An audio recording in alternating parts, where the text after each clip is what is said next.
Now on to Prince Andrew, and while he remains well and truly in the back room insofar as the royal family are concerned, the FBI investigation that has been going on relating to his relationship with Jeffrey Epstein, well, that has ended. What's been reported so far, and what does this mean for Prince Andrew now going forward?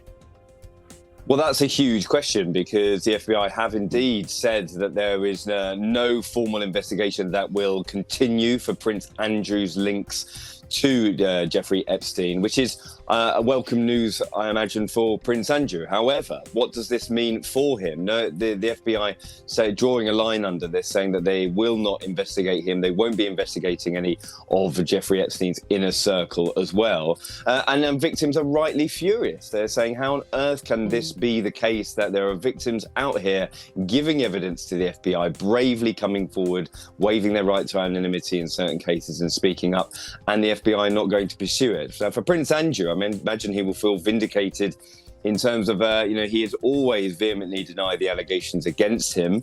And he since did apologise, whether it's accepted by the victims, because he didn't do that during the BBC Newsnight interview.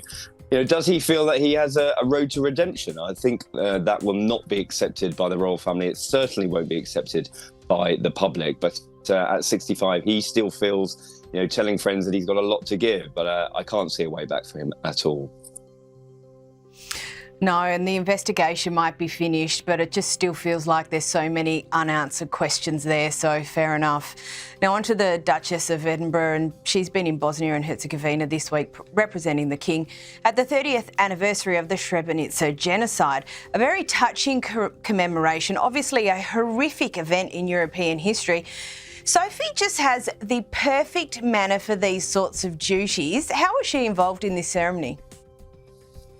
Well, she's done some amazing work over the last few years, internationally as well, talking to survivors of sexual violence within conflict. And that is something that she's really sort of zoned in on and been a voice for the voiceless. And, she's travelled all over Africa, she's been to South America, and indeed to Europe. And this is an important anniversary, 30 years since the genocide in Bosnia. And I think Sophie was delivering a message from the King, but also making sure that she took time to speak to not only survivors, but also the families and the communities that were affected by such a horrific and tragic event. And she was actually speaking to British journalists who were there with her, and particularly they perhaps said that, do you mind being the royal family's secret weapon, or sort of dubbed as this person who comes in and makes it all right when there's chaos and it's sort of raining all over the place. And she said, no, it's an absolute joy to